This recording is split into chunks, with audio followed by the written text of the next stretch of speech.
EmpauR would like to advise Aboriginal and Torres Strait Islander listeners that the following podcast may mention names of people who have gone before us into the stars and the dreaming. EmpauR acknowledges the Gimuy-walubrra indinji people whose traditional lands this podcast has been recorded on. We pay our respects to the ongoing cultural connection that Aboriginal and Torres Strait Islander people continue to hold with the land, sea and wind. Mayam, Sel Napa. Welcome to today's podcast episode, where we embark on a delicious journey into the world of Torres Strait Islander cuisine.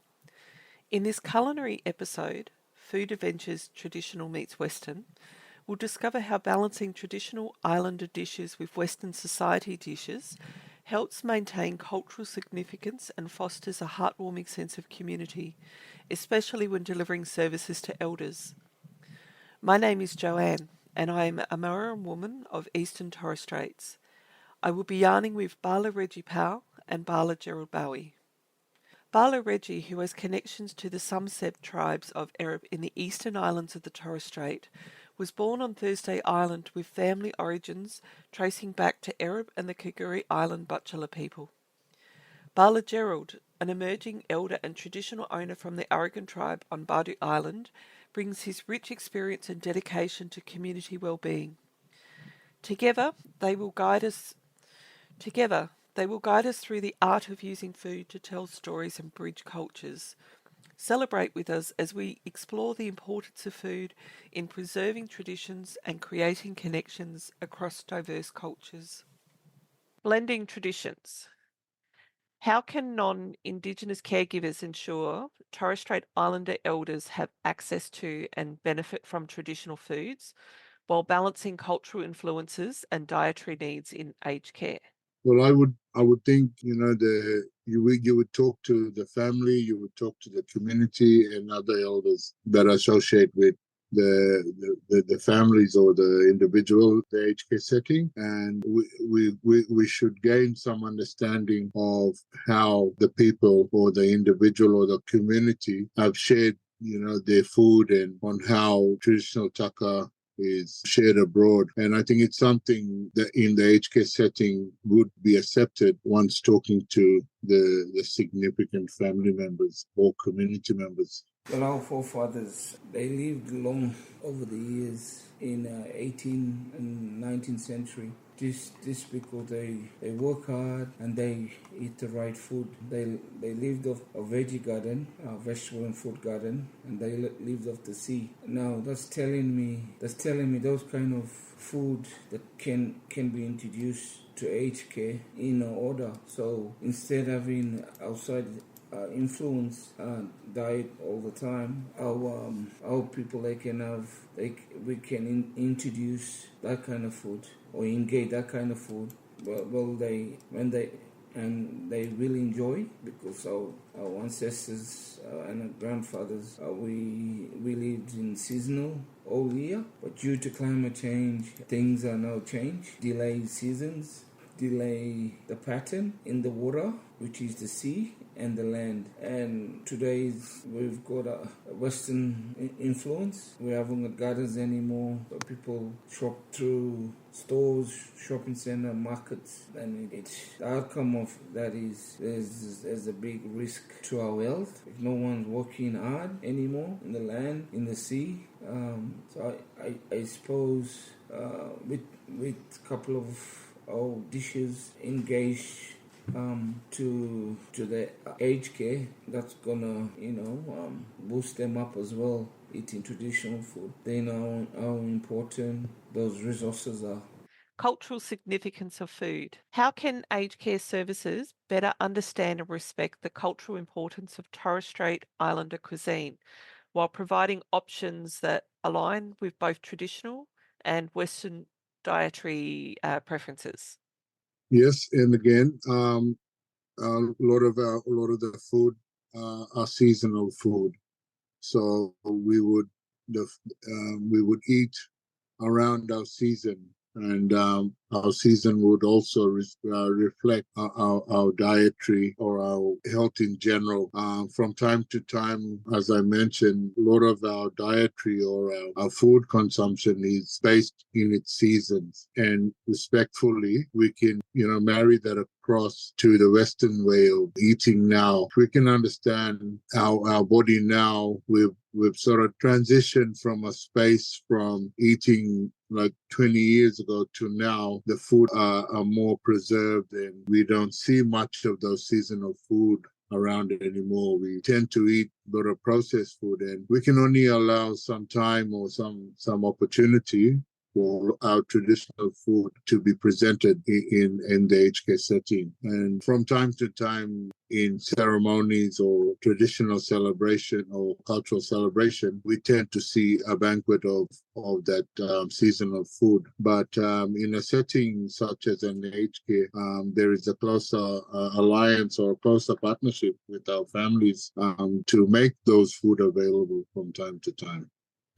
Well, I think if we put this hand of back to our people as a Torres Strait Islander, we need to engage and have workshop over this. So it does play a big part on their life. I mean, or if we can look into it by doing more studies as we did through years, what is the best food to eat and what's not. And if we come down in that sense and having a workshop, I think that's going to provide a better quality, a better feedback, and a better direction that what's good for our people, especially around traditional medicines and traditional food. Some are unique, healthy, and some have a lot of cholesterol in their meat and the fat. So it's something that we have to workshop, and it's something we already know. But if we're talking professional, I think more further study needs to be going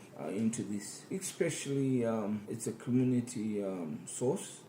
It's for community. It's not for individual patient. Can you tell a story about how serving traditional foods brings Torres Strait elders in aged care closer together and makes them feel better? Also, how can everyone else in the community help make sure these foods are available in aged care? So a lot of the opportunity come from the community approach. When I say community, when an elder or when a family member enters the care. The family works together from an holistic approach, and from time to time you find a lot of sharing around the community. In that sense, if my garden don't produce well, my family or my neighboring garden would step in and provide in that space. And we find a lot of that partnership within the community. Not only on special occasion, but when there's a big celebration happens in the community, we tend to see an overload of great input from the community that we bring to the aged care. I know there was a celebration in my community back on Thursday Island where we would cook for the community to have a celebration, but we would also have a portion of that traditional taka be taken to the aged care facility for some of our elders that are not able to attend physically. So a lot of that taka, it's driven by the community, and even today we are only blessed to see that it's still happening. And my worry is for the next generation to come. Whether it's something of significant that it will be carried on. But from where I am now and what I'm seeing today, it's still a strength within the community itself. Well, I can only speak to what I've seen, what's in front of me, and what I've learned. 47 years of my life. What I've seen, we mainly come together when there's a cultural event like weddings, shaving, 21st, and if there's a sad news funeral. So we and it's a culture to share food with our families. So for a very good example, when we spear dugong turtle, so we're gonna make 20 to 30 shares to people of that particular animal. That's how we used to live.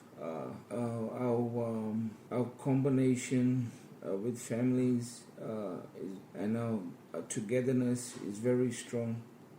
Now with the Western society, what I've seen, hardship of finance, hardship of each individuals, it's now moving families apart. What can be engaged or incorporated into all people home aged care is they have regular cultural events and give them awareness, stories, ideas, wisdoms.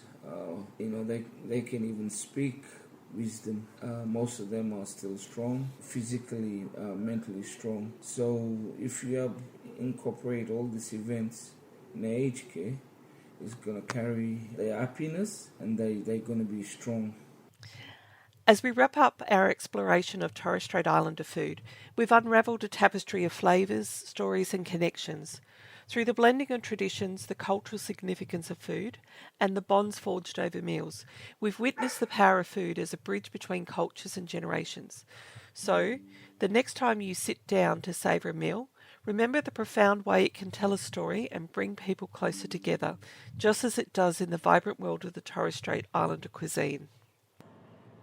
Funding for this podcast has been provided by the Council on the Ageing Queensland Home Care Workforce Support Consortium as part of the Home Care Workforce Support Program, which was funded through grant funding from the Australian Government.